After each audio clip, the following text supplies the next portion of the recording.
اللهم صل على أمير المؤمنين علي بن أبي طالب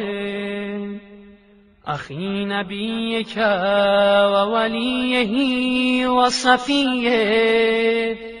ووزيره ومستودع علمه وموضع سره وباب حكمته والناطق بحجته والداعي إلى شريعته